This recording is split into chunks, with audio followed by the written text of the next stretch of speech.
Hey guys, welcome back to my video here. This is Pedro Fame, so I wanted to go ahead and get with you guys and let you guys know that this is a Sports Fame video. This is my first one. I know I have one on the channel now. That one's probably going to get deleted. But make sure to like, subscribe, hit the notification bell. This is going to be the first video of a series that I'm going to be doing on the NFL Draft 2022 in Las Vegas. This is my top 5 wide receivers in this draft, so let's get straight to it. So you guys can see there, it is a top 5 list as like this. So number 5 wide receiver is Christian Watson to me. North Dakota State University, comes from Division I AA school. He is a raw talent that is absolutely phenomenal. Can fly, is big, and is absolutely tremendous with the ball in his hands. 6'5", 208 pounds, from Tampa, Florida. He is a dog in terms of, I know he doesn't have the greatest stats. He did play with Trey Lance, I believe, a year. But he wasn't the number 1 guy at that time, so really that's not comparable. And other than that, he didn't really have good quarterback play because they're more of a running team than they were a passing team. But this is an absolute steal for anybody who gets Christian Watson. He's absolutely a surefire first-round wide receiver to me. He is the 11th wide receiver, or I've seen some at him in top 8, but on the lower end, like 7, 8. I've seen on NFL Draft Buzz, he was 11. I think they're saying that because he is a little rough on the edges. He's a raw talent. He hasn't been playing the position very long. He rounds out his routes instead of sharp cuts. That's something that he's going to need to improve on 100% in the NFL. He does have some concentration drops. Those are things that he's going to need to improve on as well. And that will come with time. That will come with him getting more familiar with the system and also who he is as an NFL player and how hard he works. Those are all things that are going to get better as he's in the NFL. I clearly believe in him. I think he's the next DK Metcalf if I had to compare him to anybody. Also, Deebo Samuel, I heard, was another comp. I like Deebo Samuel's comp as well because he does run the football just like Deebo Samuel does and catches football. But I like the DK Metcalf comparison more because of his speed, where Deebo is a lot slower than Christian Watson. DK is around the same speed, and he did run a very fast for 40-yard dash for the NFL Combine. So that's my number 5 wide receiver. Number 4, and just for you guys to understand, I'm also just going off of the list of what I see. But number 4 is, you guys can probably guess these 4, and it is Chris Olave. So out of The Ohio State University, I'm going to put up the stats for you guys so you guys can see that. Chris Olave, and he's a number 2 guy to me. He's not a number 1, where Christian Watson has the potential to be a number 1, but right now is probably better off being a 3 or a 2 right now in the NFL. Chris Olave could be a starting day 1 number 2 receiver. He doesn't have the upside like the other guys to be a number 1, just due to his physical nature. He has a great catch radius. He's unbelievable with his route running, and he's unbelievable slot guy. He can absolutely catch the ball underneath and take it up some yards. He's also great when it comes to boundary plays. He's absolutely perfect technique when it comes to getting both feet down. Pretty decent red zone target, as you can see by the 13 touchdowns that he got. He was the number 3 guy this year behind Garrett Wilson and Jackson Smith and Jigba for C.J. Stroud and The Ohio State University, but he's absolutely a number 2 wide receiver in this NFL draft. I would look at players that he is similar to. He has blazing speed. Don't get me wrong. He has a blazing speed. Problem is, it doesn't translate to the NFL as well as I thought it would be. But that's something to watch more in the NFL. See if he can catch his speed at a 40-yard dash to his playing speed. But he's absolutely a stud wide receiver. If I had to give him a similar comp, it would be Chris Godwin would be his comp. Chris Godwin is an excellent number 2. Not really. I don't see Chris Godwin as a number 1 on a team and being a really good number 1. Same thing with Chris Olave. He's really a number 2. But these are absolutely surefire wide receivers that are absolutely going to be great for teams going forward. So 3 for me, and remember, this is my list. But I am going to go with Garrett Wilson, his teammate from the Ohio State University. That was the number 2 wide receiver behind, obviously, as we know, Jackson Smith and Jigba. Wilson, stats. Probably butchered it, but whatever. So Garrett Wilson was had a tremendous season. He had actually a really good season in 2020 as well. In 6 games, he had over 700 yards, so he was absolutely phenomenal. That's when he really burst onto the scene. Absolute flyer.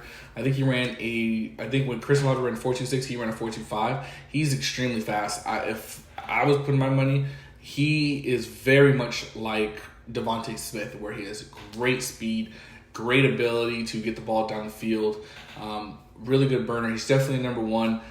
His only issue is his frame is a really big issue. You press him, you have Jalen on him, he's not really catching anything unless he's blazing by Jalen Ramsey. Other than that, he's not going to get open on him unless he starts putting some real muscle on him. And he's more of either a go route or a slot guy. You really can't put him over the middle. Like I said, his frame is really hurts him there. But he does have a pretty good catch radius, decent hands, maybe a little better than decent, not phenomenal hands, but those are things that he's going to work on in the NFL. So I wouldn't be too stressed about it now, but those are definitely things to look for in the future, I would say, for him. And then number 2 for me is, a lot of people know him, Drake London.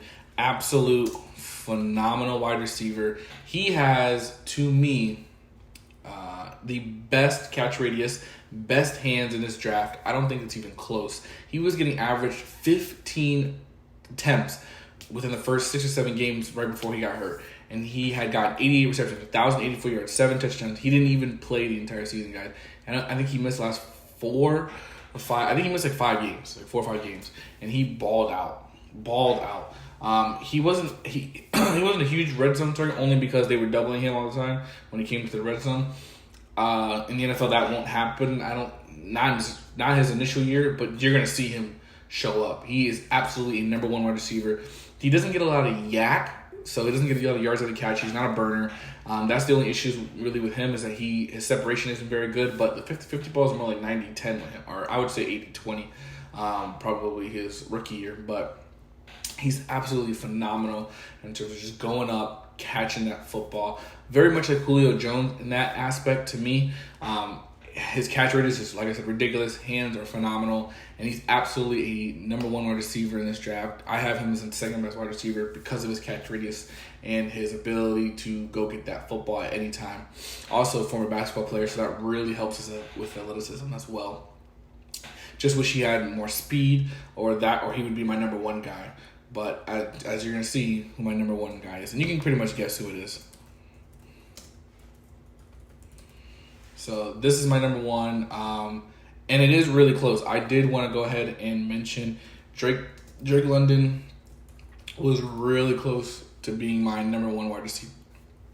But it became Jameson Williams because of he's actually a really good size. 6'2" for a wide receiver is really good. I know he got hurt in the national title game. We'll see how he comes back from that. But I remember he did a mock pro day in the beginning of the season where he ran a 4.25 official time. That is blazing speed. He's absolutely at a rocket ship, but he's the one that most reminds me of Tyreek Hill / Devontae Smith. He is taller than them, both of them, so I think that's really going to help him a lot. He's really good at being a burner. He also has crisp routes, very much like Chris Olave in that way, where they can both run absolutely phenomenal routes, has really good hands, can get by anybody, and if I want to, I can get him over the middle because I know he'll outrun him. Not because of his size, his frame still is a concern for me, just like it was for Garrett Wilson. That doesn't change, where I would be scared if if he takes a hit or a non-contact injury, how many of those is he going to rack up? How many games is he going to miss? That's my only concern with him. Other than that, he is absolutely a surefire number 1 wide receiver. To me, he is a great great wide receiver to have throwing the football to. Some honorable mentions I want to go ahead and mention are Treylon Burks, Alex Pierce from Cincinnati. Really want to show him love. He reminds me of Jordan Nelson. I know that's the big comp on him, but he does remind me a lot of Jordan Nelson, just bigger and faster. Like I said, Treylon Burks and Johan Dawson. Johan Dawson was probably the closest I had to being outside of the top 5. Like, he was battling Chris Watson hard for that spot. For me, it just came down to, I like Chris Watson's being bigger than Johan Dawson. But to me, Johan Dawson is a phenomenal wide receiver as well, along with Treylon Burks, whoever gets him, phenomenal. Hope my Patriots can end up with him, because I think these 5 are going to be gone, to be honest with you. Alec Pierce would be a great pickup for the Patriots as well if we could get him. Very much like Jordy Nelson, just faster and bigger. So that's really helpful for any team in the NFL. But that's my top 5, guys. I am going to be doing, like I said, a whole series dedicated on this. So I'm going to be doing some other positions. I'm not going to be doing offensive linemen. I just don't know enough about them. Along with defensive tackles, I just don't know enough about them. I have running backs. That's going to be the next one. I have, after that, it's going to be quarterbacks, tight ends. Then we're going to flip to the other side with corners, edge, linebacker, and safety. So those are the positions. Those are the ones that I'm going to be evaluating. Also, I don't know enough punters and kickers to evaluate them. But those other positions, like I mentioned, are going to be the positions that we're going to be focusing on leading up to the draft. I am going to be releasing a mock draft probably a week before the NFL draft. I'm going to release one, and those are going to be my final predictions. And that's nothing's going to change from that one, so you guys can see it. I am only going to do the first round, but you guys will see who I pick, who I'm going to go for, why I chose them, why I chose where they selected.